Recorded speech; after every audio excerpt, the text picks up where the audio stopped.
الله الرحمن الرحيم إنا أنزلناه في ليلة القدر وما أدراك ما ليلة القدر ليلة القدر خير من ألف شهر تنزل الملائكة والروح فيها بإذن ربهم من كل أمر سلام هي حتى مطلع الفجر. وعن عائشة رضي الله تعالى عنه قال قال رسول الله صلى الله عليه وسلم من قام ليلة القدر إيمانا واحتسابا غفر له ما تقدم من ذنبه.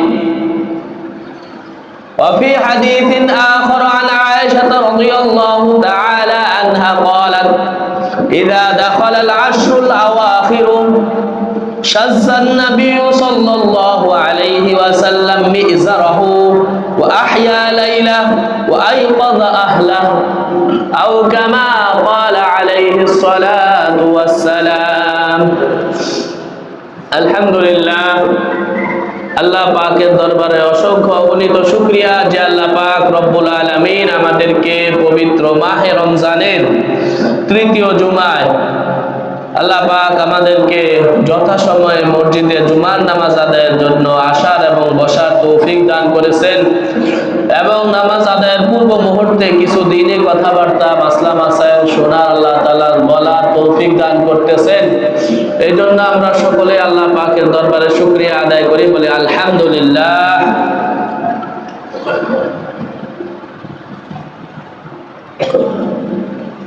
মাহে রমজান একেবারে শেষের দিকে, এখন আমাদের সামনে ইতিকাফ, লাইলাতুল কদর, সদকায়ে ফিতর এগুলো জানা এবং সে অনুযায়ী আমল করা একটি গুরুত্বপূর্ণ বিষয়।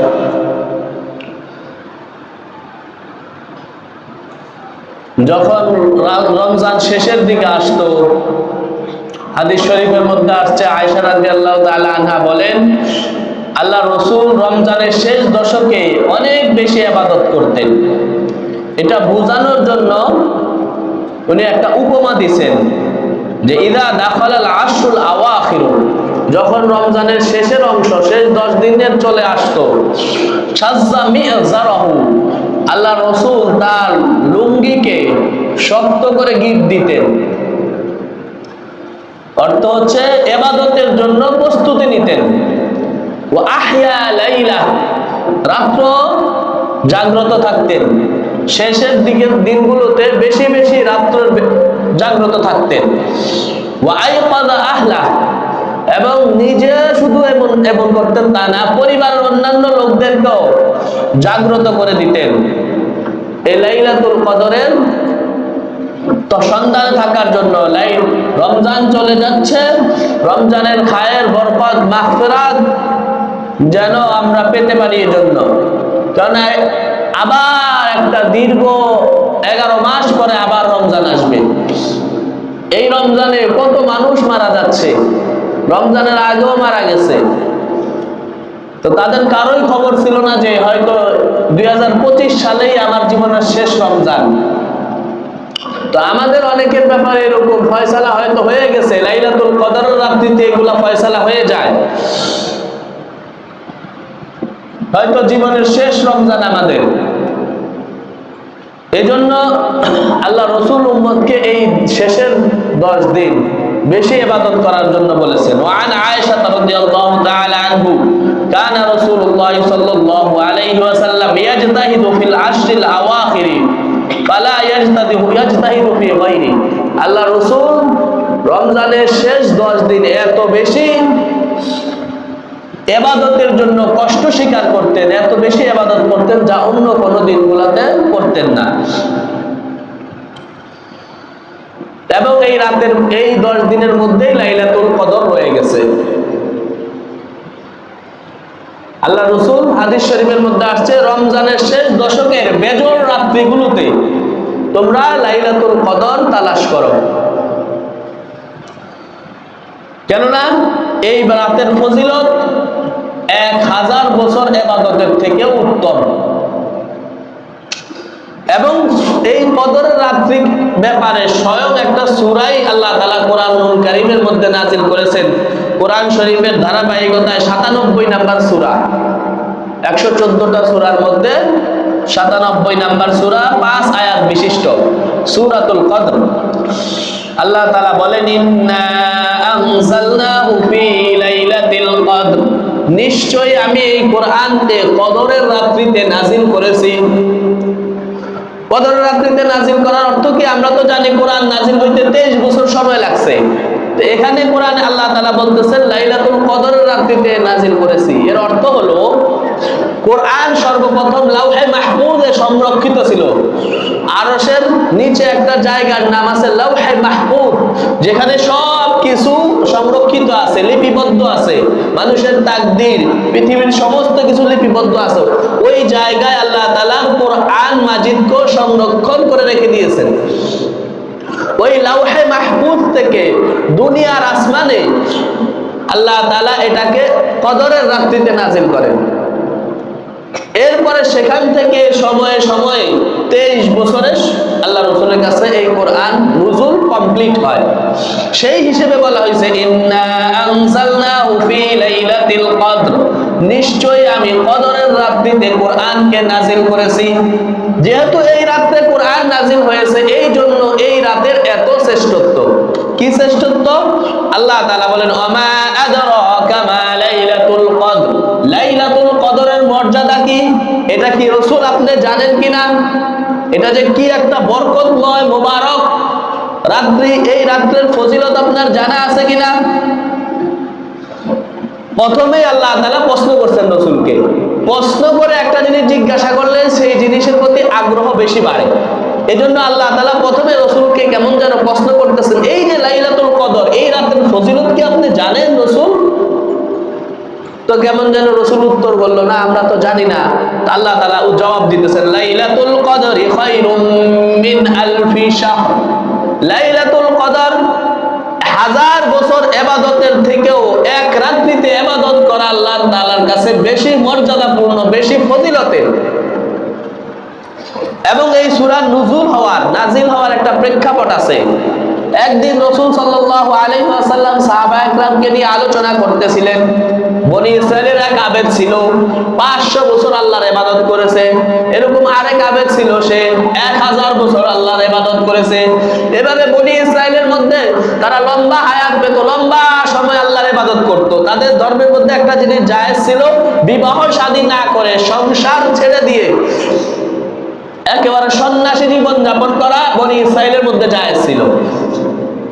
কিন্তু এই ইসলাম ধর্মের মধ্যে সন্ন্যাসী একেবারে সব কিছু ছেড়ে দিয়ে এরকম থাকা, রিবাত যেটাকে বলে, রিবাত সন্ন্যাসী জীবন গ্রহণ করা ইসলাম ধর্মে জায়েজ নাই। একবার 3 ব্যক্তি আসছে রাসূলের ঘরে। আয়েশা জিজ্ঞাসা করছে আয়েশা রাদিয়াল্লাহু তাআলা আনহাকে, আল্লাহ রাসূল কি আমল করে? আয়েশা রাদিয়াল্লাহু তাআলা আনহা বললেন যে আল্লাহ রাসূল আসেন, ঘরে আসেন, তোমাদের মতো খাবার খান, এরপরে ঘুমিয়ে পড়েন, কিছুক্ষণ পরে ঘুম থেকে উঠেন, তাহাজ্জুদ নামাজ পড়েন, আবার ঘুমিয়ে পড়েন, আবার কিছুক্ষণ পরে উঠেন, আবার তাহাজ্জুদ পড়েন। এভাবে সারা রাত কেটে যায়। তাহাজ্জুদ পড়ার পরে ফজরে গিয়ে নামাজ পড়েন। এভাবে আল্লাহ রাসূলের রুটিন ওই 3 ব্যক্তিকে শোনায়া দিলেন। শোনায়া দেওয়ার পরে ওই 3 ব্যক্তি মনে করছে যে এত কম আমল রাসূল করে। আচ্ছা ঠিক আছে, রাসূলের তো আল্লাহ তাআলা জীবনের সমস্ত আমল কবুল করে নিয়েছেন, গুনাহ মাফ করে দিয়েছেন, সুতরাং রাসূলের জন্য এটা শোভা পায়। আমরা এত কম আমল করলে কি আর জান্নাত পাবো? আমাদেরকে আরো বেশি আমল করতে হবে, রাসূলের থেকেও বেশি।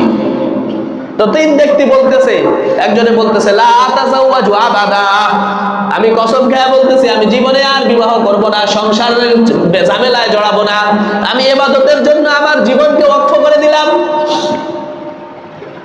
আরেকজন বলতেছে লা আসুমান্না দাহর, আমি সারা জীবন রোজা রাখবো, আমি কখনো রোজা ভাঙবো না।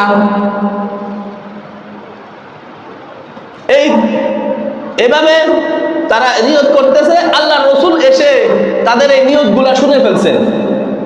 ইবাদতের মধ্যে বাড়াবাড়ি, সারা জীবন রোজা রাখা, এটা জায়েজ নাই। আল্লাহ রসুল বলছেন সর্বোত্তম রোজা হচ্ছে সওমে দাউদ। দাউদ আলাইহিস সালাম একদিন রোজা রাখতেন, একদিন রোজা ভাঙতেন। তো আল্লাহ রসুল বলছেন খবরদার, এটা আমার সুন্নত না। ইন্নী আতাযাওয়াজুন নিসা, আমি তো বিবাহ করি, আমি সংসার করি, আমি রোজা রাখি। ইন্নী আসুমু ওয়া উফতিরু, আমি রোজা রাখি একদিন, আবার রোজা রাখিও না।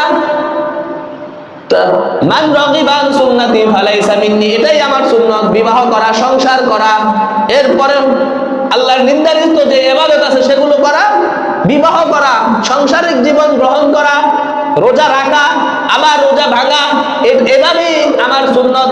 ফামান রাগিবা আন সুন্নতি ফালাইসা মিন্নি, যে আমার সুন্নত থেকে মুখ ফিরিয়ে দিল, নিজের মতো করে একটা ইবাদত বানিয়ে নিল, সে আমার উম্মতের অন্তর্ভুক্ত না। এই হাদিস থেকে বোঝা যায় ইসলামের মধ্যে বৈরাগ্যতা, সন্ন্যাসী জীবন গ্রহণ করা এটা জায়েজ নাই। বনি ইসরায়েল ছিল, তখন তাদের লম্বা লম্বা আমলের হিস্টোরি সাহাবায়ে কেরাম শুনতে পাইলেন যে এক একজন আবেদ বনি ইসরায়েলের 500 বছর 1000 বছর ইবাদত করে তারা তাদের জিন্দেগি পার করেছে। সাহাবায়ে কেরাম নিরাশ হয়ে গেলেন যে আমাদের বয়সী, আল্লাহ রাসূল বলছেন মা বাইনা 60 ইলা 70, উমর উম্মতি মা বাইনা 60 ইলা 70, আমার উম্মতের বয়স হবে 60 থেকে 70, আমার উম্মতের গড় বয়স হবে মাত্র 60 থেকে 70, আর তারা 500 বছর 1000 বছর ইবাদত করে কাটিয়েছে। তাহলে তাদের ইবাদতের সাথে পাল্লা দিয়ে আমরা কিভাবে জান্নাতে উঁচা মাকাম পাবো? তারা তো লম্বা সময় ইবাদত করছে। সাহাবায়ে কেরামের মনের আক্ষেপ, এই আকুলতা, এই ব্যথা আল্লাহ তাআলা যখন দেখলেন, তখন আল্লাহ তাআলা এই সূরা কদর নাযিল করলেন যে ঠিক আছে, তোমাদেরকে আমি বয়স দিলাম কম, কিন্তু এমন একটা রাত্রি দিয়ে দিতেছি যেই রাত্রি এক রাত্র ইবাদত করা 1000 মাস ইবাদতের থেকে উত্তম। শুধু 1000 মাস সমান বলেন নাই, 1000 মাসে 83 বছর 4 মাস হয়। এক রাত্রে ইবাদত 83 বছর 4 মাস ইবাদতের থেকে উত্তম। কত উত্তম আল্লাহই ভালো জানেন। তো কেউ যদি 50 বছর হায়াত পায়, 50 বছরে যদি সে এরকম 50টা লাইলাতুল কদর পায়, তাহলে কত বেশি লাইলাতুল কদরের সওয়াব তার আমলনামায় যুক্ত হলো। এটাই আল্লাহ তাআলা বলছেন লাইলাতুল কদরি খায়রুম মিন আলফি শাহর তানাজ্জালুল মালাইকাতু ওয়ার রূহু ফিহা বিইذনি রাব্বিহিম মিন কুল্লি আমর, এই রাতে ফেরেশতারা নাজিল হয়, ফিহা বিইذনি রাব্বিহিম, তাদের রবের আদেশে। হাদিস শরীফের মধ্যে আসছে যখন লাইলাতুল কদরের রাত্রি আসে, নাদাল্লাহু তাবারাকা ওয়া তাআলা ইয়ামুরুল জিবরাইল, আল্লাহ তাআলা জিবরাইলকে ডাকেন এবং আদেশ দেন, ফাতানজুলু জিবরাইলু ফি কাবকাবাতিন মিনাল মালায়েকা, ওই লাইলাতুল কদরের রাত্রিতে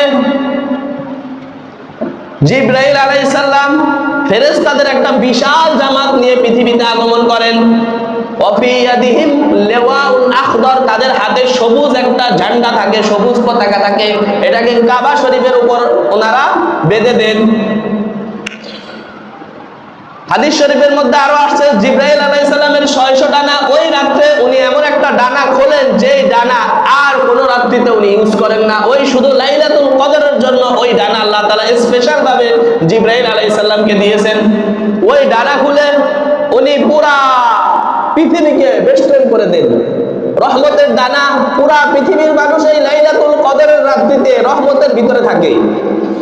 এজন্য এই লাইলাতুল কদরের রাত্রটা হয় নাতিশীতোষ্ণ, অর্থাৎ শীতও না গরমও না, এমন একটা আবহাওয়া লাইলাতুল কদরের রাত্রিতে বিরাজ থাকে এবং গুড়ি গুড়ি বৃষ্টি হয়।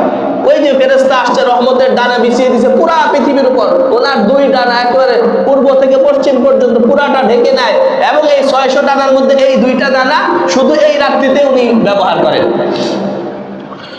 তো পুরা পৃথিবীতে ফেরেশতারা ছড়িয়ে যায় এবং দেখতে থাকে কারা এই লাইলাতুল কদরের রাত্রিতে ইবাদত করে। ফায়ুসাল্লুনা আলা কুল্লি কায়িমিন ওয়া কাঈদিন ওয়া যাকিরিন, এবং এই ফেরেশতারা প্রত্যেক যারা নামাজে আছে, দণ্ডায়মান অবস্থায় আছে, সেজদায় আছে, রুকুতে আছে, আল্লাহর জিকিরে রত, তাদের জন্য তারা দোয়া করতে থাকে।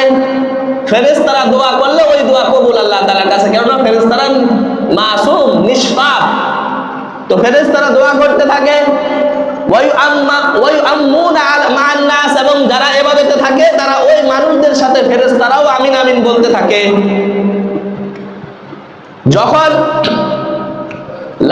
সেহরির সময় হয়ে যায়, আজান দিবে দিবে বাপ, তখন ফেরেশতা জিবরাইল আলাইহিস সালাম বলেন, ইয়া মাআশিরাল মালায়েকা আর রাহিল আর রাহিম, ও ফেরেশতারা চলো আমাদের যাওয়ার সময় হয়ে গেছে।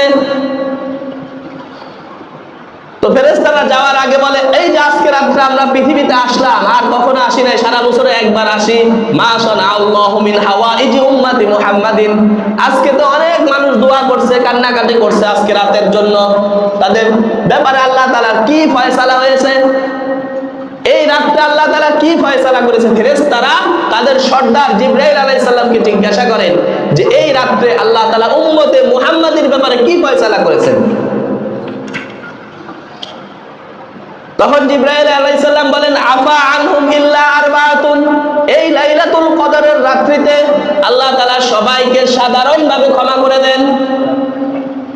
ইল্লা আরবাতুন, 4 শ্রেণীর লোককে এই লাইলাতুল কদরের রাত্রিতে আল্লাহ তাআলা ক্ষমা করেন না।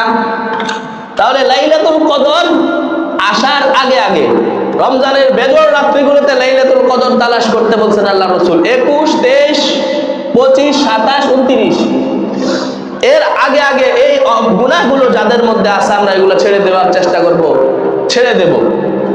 1 নম্বরে আসছে মুদমিনু খামরিন, এই লাইলাতুল কদরের রাত্রিতে ফেরেশতারা দোয়া করে, বান্দার দোয়ায় আমিন আমিন বলে, আল্লাহ এই রাত্র শেষে সাধারণ ক্ষমা ঘোষণা করেন।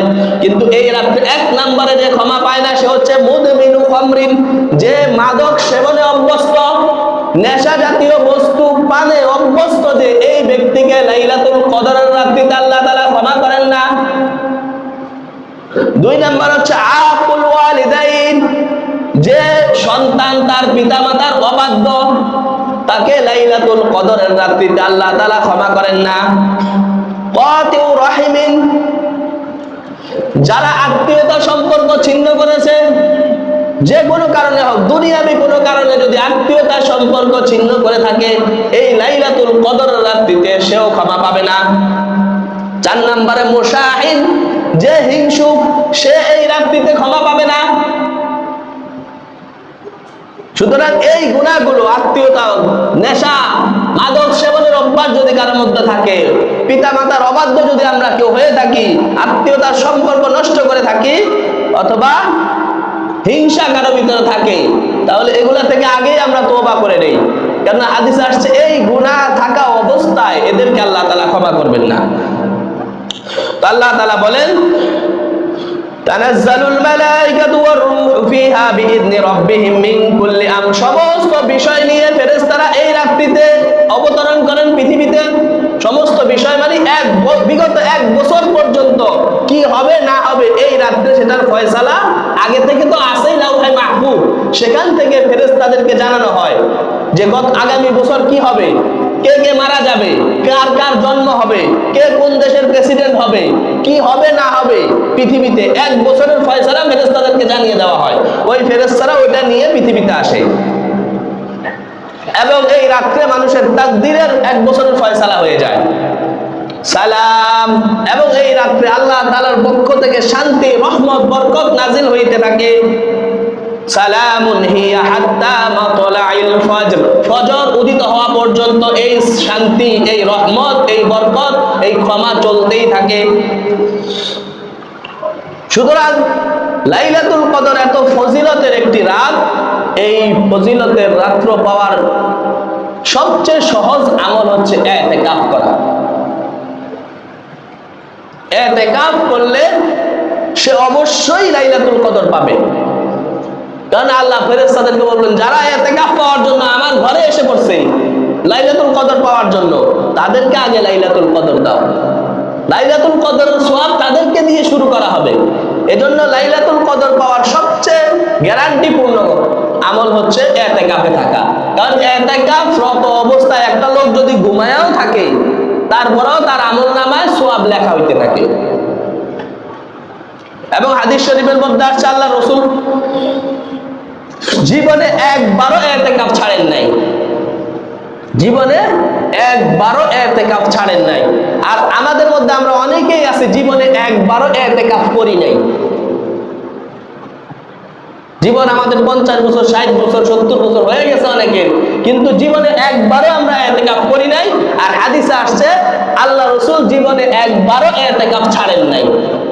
তাহলে আমাদের সাথে রাসূলের আমলের সাথে কত বৈপরীত্য। এজন্য যাদের সুযোগ আছে আমরা ইতিকাফ করব, এটা সুন্নতে কিফায়া। যদি এলাকা থেকে কেউ না বসে তাহলে এলাকার সবাই গুনাহগার হবে। এবং হাদিস শরীফের মধ্যে আসছে ইতিকাফকারীর অনেক ফজিলত আসছে। এক নম্বরে সে তো লাইলাতুল কদর পাবে নিশ্চিত যে ইতিকাফে বসবে। 2 নম্বর ইয়াতাকিবুয যুনুব, আল্লাহ রাসূল বলেন সে সমস্ত গুনাহ থেকে বেঁচে থাকে। 3 নম্বর ফজিলত হচ্ছে এলাকার মধ্যে যত নেক আমল হবে সমস্ত নেক আমলের সওয়াব ইতিকাফকারী মসজিদে বসেই পাবে। দেখা গেছে এলাকার মধ্যে বিশাল বড় ইফতারের আয়োজন হয়েছে, কেউ মারা গেছে, জানাজায় শরীক হয়েছে, অন্যান্য লোক দান সদকা হয়েছে, অনেক আমল করেছে যেটা সে মসজিদে থাকার কারণে করতে পারে নাই। আল্লাহ রাসূল বলেন সে মসজিদে থেকে এলাকায় যত ভালো কাজ হবে সমস্ত ভালো কাজের সওয়াব এই ইতিকাফকারী পাবে, এবং তার থেকে জাহান্নাম দূরে সরে যাবে। এজন্য আমরা নিয়ত করি, আগে থেকেই প্রস্তুতি নেই। মাগরিবের আগে 10-20 রমজানের মাগরিবের আগে যারা ইতিকাফ করব মসজিদে চলে আসতে হবে। লাইলাতুল কদরের তালাশে থাকা আল্লাহ রাসূল বলছেন। আল্লাহ রাসূল একবার ঘর থেকে বের হয়েছেন, ঘর থেকে বের হয়ে আসছেন, আয়েশা দেখে আল্লাহ তাআলা জানাইছেন যে অমুক তারিখে লাইলাতুল কদর, তো আসছেন উম্মতকে জানায় দিবেন। উম্মতকে জানায় দেওয়ার জন্য আসছেন, আয়েশা দেখেন যে 2 জন লোক ঝগড়া করতেছে রাস্তায়।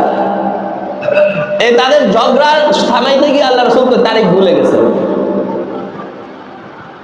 এটা আমাদের জন্য ভালো হয়েছে, কেন যদি জানায় দিত মানুষ শুধু ওই রাত্রে ইবাদত করত আর ইবাদত করত না। এরকম শরীয়তের বিভিন্ন বিষয় আল্লাহ তাআলা গোপন রাখছেন। জুমার দিন একটা সময় দোয়া কবুল হয়, কখন দোয়া কবুল হয় এটা আল্লাহ তাআলা গোপন রাখছেন, যাতে করে পুরা জুমার দিন সে আল্লাহর ইবাদতের মধ্যে থাকে, দোয়া কান্নাকাটির মধ্যে থাকে। আল্লাহ তাআলা চান এটা যে বান্দা আমার কাছে থাকুক। এরপরে মানুষ যখন বিপদে পড়ে তখনও আল্লাহ তাআলা দোয়া কবুল করেন, কিন্তু আল্লাহ তাআলা চাইলে সাথে সাথেই দোয়া কবুল করতে পারতেন। কিন্তু সাথে সাথে যদি একটা দোয়া কবুল হয়ে যায় তখন সে আর আল্লাহর কাছে দোয়া করে না, কান্নাকাটি করে না। কিন্তু আল্লাহ তাআলা চান যে সে আল্লাহর কাছে দোয়া কান্নাকাটি করুক, এটা আল্লাহর কাছে ভালো লাগে। এজন্য এই রাত্রে দোয়া কবুল হয়। কিছুদিন আগে এক লোক কাবা ঘরের এখানে বসে দোয়া করতেছে, খুব কাবা ঘরের পাশে বাংলাদেশি লোক, ভারতের পাকিস্তানের সম্ভবত, খুব কান্নাকাটি করতেছে, খুব কান্নাকাটি করতেছে। তো এটা এই সিসিটিভির ফুটেজে দেখা গেছে। কোন এক ধনী এই ভিডিও দেখে তাকে জিজ্ঞাসা করছে যে তোমার কি সমস্যা, তুমি এত কান্নাকাটি করতেছো কেন? বলছে আমার অনেক ঋণের কারণে আমি জর্জরিত, যার কারণে আমি আল্লাহর কাছে ওই সময় ঋণ মুক্তির জন্য দোয়া করতেছিলাম আল্লাহর কাছে। ওই ধনী আরবের ধনী লোকটা তার সমস্ত ঋণ পরিশোধ করে দিচ্ছে। ওই যে সে আল্লাহর কাছে দোয়া কান্নাকাটি করতেছিল, আল্লাহ এটা মানুষের নজরে লাগে। আর একটা উসিলা, আল্লাহ তো আসমান থেকে পাঠায় দিবেন না, একটা উসিলাতে আল্লাহ তাআলা তার প্রয়োজন পূরণ করবেন। এই পৃথিবীতে যত দোয়া কবুল হয়েছে কারো না কারো উসিলা আল্লাহ তাআলা ব্যবহার করছেন। এজন্য ওই রাত্রিতে দোয়া কবুল হয়। লাইলাতুল কদরের তালাশে থাকা, ওইটার জন্য ইবাদতের মধ্যে থাকা। আমরা কি করি, শেষ দশকে গিয়ে এই মার্কেটিং করতে সেই সিঙ্গাপুর যাওয়া লাগে, বাংলাদেশের জামা কাপড়ে তার হয় না, সেই সিঙ্গাপুর যায় করতে হবে, জামা কাপড় কিনে আনতে হবে। একদিন 2 দিন না, 3-4 দিন যায়, বসুন্ধরা যায়, ওই যমুনা ফিউচার পার্কে যায়। অথচ এটা তো দিছিল আল্লাহ তাআলা ইবাদতের জন্য। এই রাতগুলা নতুন জামা পরার কোনো হাদিস নাই যে ঈদ আসলে নতুন জামা পড়তে হবে, ঈদের নতুন জামা পড়লে একটা হজের সওয়াব, ঈদের নতুন জামা পড়লে একটা উমরার সওয়াব। এই ধরনের কোনো হাদিস যদি থাকতো তাহলে আমরাই মিম্বার থেকে বলে দিতাম যে আপনারা যে যত বেশি দামি কাপড় পরতে পারেন, যত সুন্দর পড়তে পারেন, আমরাই তো বলতাম। কারণ এই ধরনের কোনো হাদিসই নাই। হ্যাঁ, এতটুকু আছে যে তা তোমার যে জামাগুলো আছে তার মধ্যে যেটা সবচেয়ে ভালো ওইটা পরে তুমি ঈদগাহ মাঠে যাবা, এইটা আছে। নতুন জামার পিছনে পড়ে কত সন্তান যে আত্মহত্যা করছে, অহরহ ঘটনা প্রতি ঈদেই ঘটে। নতুন জামা কিনে দেয় নাই কেন? এজন্য 16 বছর 17 বছরের মেয়ে ছেলে আত্মহত্যা করছে। এই কোন শয়তানে এটা শিখাইলো যে ঈদ আসলে নতুন জামা লাগবে? আল্লাহ তাআলা আমাদেরকে এই সমস্ত অনর্থক কাজ থেকে বেঁচে থাকার তৌফিক দান করুন। গত রমজানে পড়া হয়েছে, গত 2 দিন আগে 18 পারায়, যারা জান্নাতুল ফেরদাউসের বাসিন্দা হবে তাদের একটা সিফত হলো ওয়াল্লাযিনা আনিল লাগওয়ি মুরিদুন। যারা অনর্থক কাজের থেকে নিজেদেরকে বাঁচিয়ে রাখতে পারে তারাই জান্নাতুল ফেরদাউসের বাসিন্দা হবে। এই রমজান আসছে, লাইলাতুল কদরের রাত্রিতে 27 তারিখ লাইলাতুল কদর হওয়ার ব্যাপারে হাদিসে ইঙ্গিত আছে। আবু সাঈদ খুদরি রাদিয়াল্লাহু তাআলা থেকে তিরমিজিতে হাদিস আছে যে লাইলাতুল কদর এটা 27 তারিখে হয়, ওনার থেকে একটা হাদিস riwayat আছে। এবং 27 তারিখে কোরআন আমরা মসজিদে কোরআন খতম করি, কোরআন খতমের পরে দোয়া কবুল হয়। সারা মাস করো রমজানের কোরআন তেলাওয়াত হয়েছে, এখন কোরআন খতম হয়েছে, কোরআন খতমের পরে বান্দা যেই দোয়া কবুল করবে আল্লাহ দোয়া কবুল করবেন। তো লাইলাতুল কদর, কোরআন খতম সব মিলিত হয়ে গেছে, কিন্তু 27 তারিখে মসজিদে মুসল্লি নেই। মসজিদে মুসল্লি কই? মুসল্লি সব জয়দেবপুর। এটার জন্য তো রমজান আসে নাই। আল্লাহ তাআলা আমাদেরকে সঠিক বুঝ দান করুন। এরপরে লাইলাতুল কদর যদি কেউ পায় তার আমল কি? হাদিস শরীফের মধ্যে আয়েশা রাদিয়াল্লাহু তাআলা আনহা আল্লাহ রাসূলকে জিজ্ঞাসা করছেন, ইয়া রাসূলুল্লাহ, আমি যদি লাইলাতুল কদর বুঝতে পারি, আল্লাহ ওয়ালারা বুঝতে পারেন যে লাইলাতুল কদর, যারা ইবাদতের মধ্যে থাকে তাদের অন্তরের মধ্যে এটা আল্লাহ ঢেলে দেন যে আজকে লাইলাতুল কদর। আর কিছু আলামত হাদিসে আসছে, গুড়ি গুড়ি বৃষ্টি হবে, আবহাওয়া বেশি গরমও থাকবে না, ঠান্ডাও থাকবে না, নাতিশীতোষ্ণ। আবার সকালে যে সূর্যটা উঠবে লাইলাতুল কদরের রাত্রির পরে, সকালে যে সূর্যটা উঠবে ওই সূর্যের দিকে তাকানো যাবে, কিরণ অত প্রকট হবে না যে তাকানো যায় না, এরকম না। এরকম কিছু আলামত তিরমিজির মধ্যে আসছে, সুনানে তিরমিজিতে। তো আয়েশা রাদিয়াল্লাহু তাআলা আনহা আল্লাহ রাসূলকে জিজ্ঞাসা করছেন, ইয়া রাসূলুল্লাহ, আমি যদি বুঝতে পারি যে আজকে লাইলাতুল কদর, তাহলে আমি কি দোয়া করব আল্লাহর কাছে? তো আল্লাহ রাসূল একটা দোয়া শিখাইছেন, আমরা এই দোয়াটা করব। আল্লাহুম্মা ইন্নাকা আফুউন কারীম তুহিব্বুল আফওয়া ফাআফু আন্না, আল্লাহুম্মা ইন্নাকা আফুউন কারীম তুহিব্বুল আফওয়া ফাআফু আন্না। যারা আমরা আরবিতে পারি আরবিতে পড়ব। এই দোয়ার অর্থ হলো, হে আল্লাহ, আপনি ক্ষমা করতে ভালোবাসেন, ক্ষমা করা আপনার কাছে পছন্দনীয়, ফাআফু আন্না, আমাকে ক্ষমা করে দিন। আমরা আরবিতে যারা পারবো আরবিতে পড়বো, আরবিতে না পারলে লাইলাতুল কদরের যে সম্ভাব্য রাতগুলো আছে 21, 23, 25, 27, 29, এই রাত্রিতে আমরা এই দোয়া পড়বো। আল্লাহুম্মা ইন্নাকা আফুউন কারীম তুহিব্বুল আফওয়া ফাআফু আন্না ইয়া কারীম। আল্লাহ তাআলা আমাদের সকলকে লাইলাতুল কদর নসিব করে দেন এবং লাইলাতুল কদর রমজানের খায়ের এবং বরকত আল্লাহ তাআলা আমাদেরকে নসিব করেন। এজন্য আল্লাহ তাআলার কাছে বেশি বেশি দোয়া করা, এই রাত্রে দোয়া কবুল হয়। এবং যারা এই রাত্রে কারা কারা হজ করবে এটাও আল্লাহ তাআলা এই রাত্রে ফয়সালা করেন, বুজুর্গানের দিন বলেন। এজন্য এই রাত্রে দোয়ার মধ্যে এটাও শামিল করে নেওয়া, আল্লাহ আপনার ঘর যেন দেখতে পারি, আপনার ঘর যেন জিয়ারত করতে পারি, আপনার বাইতুল্লাহ যেন জিয়ারত না করার আগে কাফনের কাফন যেন আমি না পড়ি, এই রাত্রে বিশেষ করে এই দোয়াটাও করা। এরপরে আপনাদের জন্য খুশির খবর যে আমাদের মসজিদে এখন আমরা নতুন একটা কমিটি হয়েছে। এই কমিটির মাধ্যমে আমরা চেষ্টা করবো যে মসজিদের যেন আয় উন্নতি দিন দিন হয়। একটা মসজিদ যদি কমিটি না থাকে চলে না। হাদিস শরীফের মধ্যে আসছে, আল্লাহ রাসূল বলেন যে লা তাসআলিল ইমারাতা, তোমরা দায়িত্ব চেয়ে নিও না, কোনো দায়িত্ব কেউ চেয়ে নিবা না। চেয়ে নিলে এটার দায়ভার তোমার উপর দেওয়া হবে।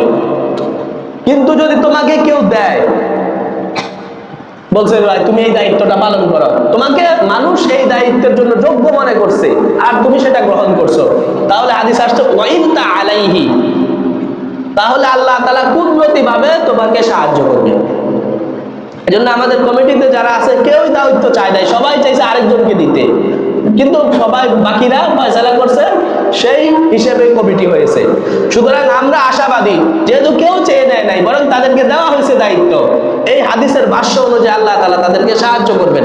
আল্লাহ তাআলা বলছেন, ওই হাদিসে আসছে ওইন তাআলাইহি, আল্লাহ তোমাকে সাহায্য করবে যদি তুমি দায়িত্ব না চাও। হ্যাঁ, এখন কি আমি কোনো জায়গায় দায়িত্ব চাবো না? না, যেখানে কোনো জায়গায় যদি এমন হয় যে এই জায়গায় যোগ্য লোক আপনার দৃষ্টিতে কেউ নাই, এই জায়গার যে দায়িত্ব কেউ পালন করার মতো কেউ নেই, আপনি মনে করতেছেন যে আমি যদি যাই তাহলে আমি এটা পালন করতে পারবো, এমন যদি পজিশন হয়, তাহলে দায়িত্ব চেয়ে নেওয়াও কোরআনের মধ্যে আছে। ওই যে ইউসুফ আলাইহিস সালাম যখন স্বপ্নের ব্যাখ্যা করলেন, মিশরের বাদশাহ আজিজে মিশর স্বপ্ন দেখছে, যে উনি স্বপ্নের মধ্যে দেখলেন যে 60টা চিকন গাবি আর 60টা মোটা তাজা গাবি, আবার 60টা ধান গাছের অনেক ধান হয়েছে আর 60টা ধান গাছের কোনো ধানই হয় নাই। উনি ওনার রাজ্যের যারা বড় বড় আলেম ছিল তখনকার সময়ে সবাইকে ডাকছে যে আমি তো বারবার এই স্বপ্ন দেখতেছি, এই স্বপ্নের ব্যাখ্যা কি? তো তারা তো বুঝে নাই, তারা বলছে আদগাতু আহলাম, এটা হচ্ছে দুঃস্বপ্ন, অলিক স্বপ্ন, এই স্বপ্নের কোনো ব্যাখ্যা হয় না। রাজা বারবারই শুধু একই স্বপ্ন দেখতেছে, বলছে না, ব্যাখ্যা না হইলে এতবার দেখবো কেন? তখন তার রাজ দরবারের মধ্যে একটা লোক ছিল, ওই লোক যখন ইউসুফ আলাইহিস সালামের সাথে জেলখানায় ছিল, তখন ইউসুফ আলাইহিস সালাম তার একটা স্বপ্নের ব্যাখ্যা করছিল। সে স্বপ্ন দেখছে যে বাদশার জন্য সে জুস বানাইতেছে, মদ বানাইতেছে আঙ্গুর দিয়ে। তো ইউসুফ আলাইহিস সালাম ব্যাখ্যা করছে, তুমি তোমার যে আগের দায়িত্ব ছিল সেই দায়িত্ব তুমি ফিরে পাবে।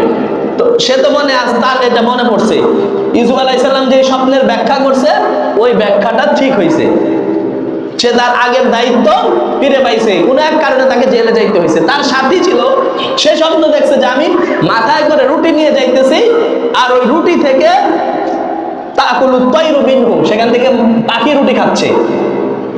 তো ইউসুফ আলাইহিস সালাম বলছেন তোমার স্বপ্নের ব্যাখ্যা হলো, ডাইরেক্ট তাকে বলেন নাই, বলছেন তোমাদের দুইজনের একজন, আরেকজনের এইটা, একজনের এইটা। তা ওই জনের ব্যাখ্যা করছে যে তোমাকে ফাঁসিতে, চুলিতে চড়ানো হবে, ফাঁসি দেওয়া হবে। তো বাস্তবেই তার অপরাধ প্রমাণিত হয়েছে, তাকে ফাঁসি দিয়েছেন।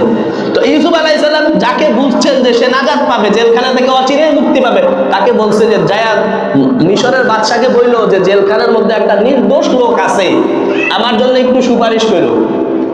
এই লোক রাজপ্রাসাদে এসে ভুলে গেছে যে ইউসুফ আলাইহিস সালাম যে বলছে যে আমার জন্য একটু সুপারিশ করো, এটা সে ভুলে গেছে। ভুলে যাওয়ার পরে ওই যে যখন বাদশা আবার স্বপ্ন দেখছে, এখন তার মনে পড়ছে বাদশা জেলখানার মধ্যে একটা লোক আছে, নির্দোষ লোক, সে আমার স্বপ্নের ব্যাখ্যা বলছিল, যার কারণে আমি আবার আপনার খেদমতে আসতে পারছি, আর আমার সাথীর ফাঁসি হয়েছে, এটাও সে স্বপ্নের ব্যাখ্যা থেকে বলে দিছে। ওই লোককে ডাকেন। তখন ইউসুফ আলাইহিস সালামকে ডাকছেন, আসো। ইউসুফ আলাইহিস সালাম বলছেন না, আমি আগে যাব না, আমি যে নির্দোষ, আমি যে কোনো দোষ করে জেলে আসি না, আগে সেটা প্রমাণ হোক, এরপর আমি বের হব। পরে যে মেয়েরা জুলাইখা সহ আরো কিছু মেয়ে মিলে ওনাকে যে মহিলারা জেলখানায় দিল ফুসলিয়ে, ওদের সবাইকে ডাকা হয়েছে, ইউসুফ কি কোনো অন্যায় করছে? বলছে না, আল্লাহ হাসাসাল হাক্কু। যখন জুলাইখা সবার সামনে স্বীকার করছে না, আসলে ইউসুফ নির্দোষ ছিল, আমরাই তাকে ফুসলাইয়া খারাপ কাজের দিকে উদ্বুদ্ধ করছি, কিন্তু সে পরিপূর্ণভাবে এই দোষ থেকে নিজের চরিত্রকে হেফাজত করছে। ইউসুফ আলাইহিস সালাম বলছে হ্যাঁ, এখন আমি জেল থেকে বের হবো, আমার নির্দোষ প্রমাণ হয়েছে, যাতে করে বাদশাহ ওই যে আজিজে মিশর ইউসুফ আলাইহিস সালামকে কিনছে, সে যেন পরবর্তীতে আমাকে অপবাদ না দেয় যে আমি তাকে ছোট থেকে বড় করলাম, সে অপকর্ম করলো আমার স্ত্রীর সাথে, এটা যেন সে না করতে না পারে। এজন্য উনি জেলখানা থেকে আগেই বের হন নাই, বলছে আগে এটা প্রমাণ করো আমি দোষী কিনা। যখন এটা প্রমাণিত হয়েছে যে না উনি দোষী না, তখন ইউসুফ আলাইহিস সালাম আসছেন জেলখানা থেকে আইসা, ওনাকে যখন স্বপ্নের ব্যাখ্যা বলা হয়েছে, স্বপ্নের কথা বলা হয়েছে, তখন উনি বলছেন যে শোনো, এই স্বপ্নের ব্যাখ্যা হলো যে আগামী 7 বছর এখানে কোনো ফসল হবে না, 7 বছর প্রচুর ফসল হবে।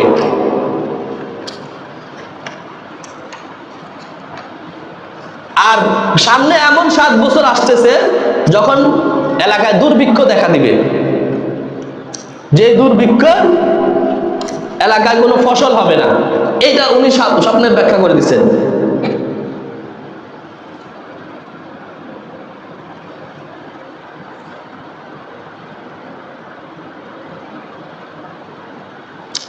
পরে ইউসুফ আলাইহিস সালাম বলছেন এই স্বপ্নের ব্যাখ্যা বাস্তবে এরকমই হয়েছে। 7 বছর খুব ফসল হয়েছে, প্রচুর ফসল হয়েছে।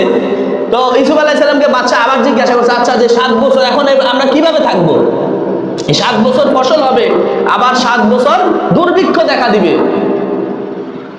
তো উনি বলছেন যেই 7 বছর ফসল হবে ওই 7 বছরে কিছু রেখে দিতে হবে, কিছু আপনারা শুধু খাবেন আর বেশিরভাগ রেখে দিবেন বাকি 7 বছরের জন্য। বাকি যখন দুর্ভিক্ষ হবে ওই দুর্ভিক্ষের সময় 7 বছরের যে জমানো খাবার ওইখান থেকে আমরা খাবো। এই বুদ্ধি বলে দিছেন। তো বাদশা খুশি হয়েছে, ঠিকই তো ওনার স্বপ্ন যেভাবে করছেন ওইভাবেই হয়েছে। এই যে সূরা ইউসুফের 55 নম্বর আয়াতে আছে, তখন উনি নিজে চায় নিছেন, ক্বালা জাআলনি আলা খাযাইনিল আরদ। ঠিক আছে বাদশা, আপনি খাদ্যমন্ত্রী যাকে তাকে বানায়েন না, তাহলে ওই 7 বছর সে বেছে বেছে নিজের আত্মীয় স্বজনকে সব দিবে। সরকারি মাল যা আসবে, রিলিফের মাল নিজে রাখবে আর নিজের আত্মীয় স্বজনদের দিবে। সাধারণ মানুষ বঞ্চিত হবে। ওই সময় ইউসুফ আলাইহিস সালাম দেখলেন যে সমাজে সব দুর্নীতিবাজ, ভালো লোকের সংখ্যা কম। তখন উনি নিজে চায় নিছেন, ক্বালা জাআলনি আলা খাযাইনিল আরদ ইন্নী হাফীযুন আলীম। তিনি বলছেন আমি হেফাজত করতে পারবো এবং এটা কিভাবে হেফাজত করতে হবে সেটা আমি ভালোভাবে জানি। এজন্য হাদিসে যদিও নিষেধ আসছে যে তুমি কখনো লা তাসআলিল ইমারা, কোনো দায়িত্ব তুমি কখনো চেয়ে নিবে না, কিন্তু মানুষ যদি তোমাকে দেয় তাহলে ওই দায়িত্ব পালনের ক্ষেত্রে আল্লাহ তাআলা তোমাকে সাহায্য করবেন। এজন্য আমরা তাদের জন্য দোয়া করব। আমরা সবাই মিলে সমর্থন দিছি, আমাদের কমিটির লিস্টও এখানে পিছনে দেওয়া আছে। আল্লাহ তাআলা যেন ওনাদেরকে সুন্দরভাবে আল্লাহর ঘর মসজিদের খেদমত করার তৌফিক দান করেন। হাদিস শরীফের মধ্যে আছে, কোরআনে আছে, কুল্লু মান আলাইহা ফান, পৃথিবীর সব কিছু ধ্বংস হয়ে যাবে। এই আয়াতের ব্যাখ্যার মধ্যে আছে যখন সব কিছু ধ্বংস হওয়ার আল্লাহ তাআলা হুকুম দিবেন, সব ধ্বংস হয়ে যাবে, কিছু জায়গা খালি থাকবে।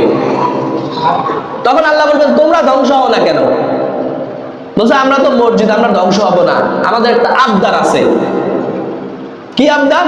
বলছে যারা এই আমাদেরকে আবাদ করছে আল্লাহ, আমরা তাদেরকে নিয়ে জান্নাতে চলে যাব, আমরা ধ্বংস হব না।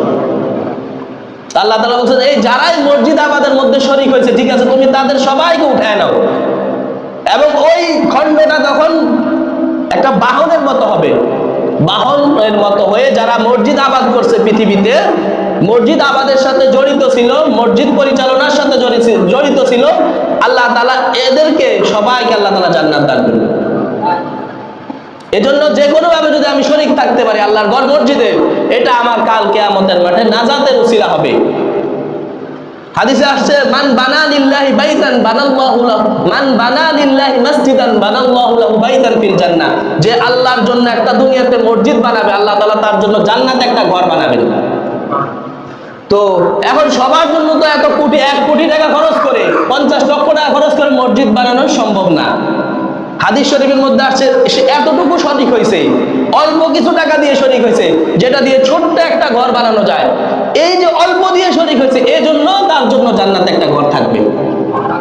এই জন্য আমরা যাতে এই মসজিদটা দিন দিন উন্নত করতে পারি, সুন্দর করতে পারি। আমাদের মসজিদ এলাকায় কোনো অনুষ্ঠান হলে, কোনো জানাজা হলে মসজিদে জায়গা হয় না, মাদ্রাসায় জামাত করতে হয়, 2 জামাত করতে হয়। অথচ মসজিদে জুমার মসজিদে নামাজ পড়লে 1 রাকাতে 500 গুণ সওয়াব। তো যারা সেখানে জামাত করলো তারা তো এই সওয়াবটা পাইল না। এই জন্য মসজিদটা যাতে সুন্দর করতে পারি আমরা সবাই সহযোগিতা করব। আমাদের নতুন কমিটির নামের তালিকা ওই পিছনেও দিয়ে দেওয়া হয়েছে বোর্ডের মধ্যে।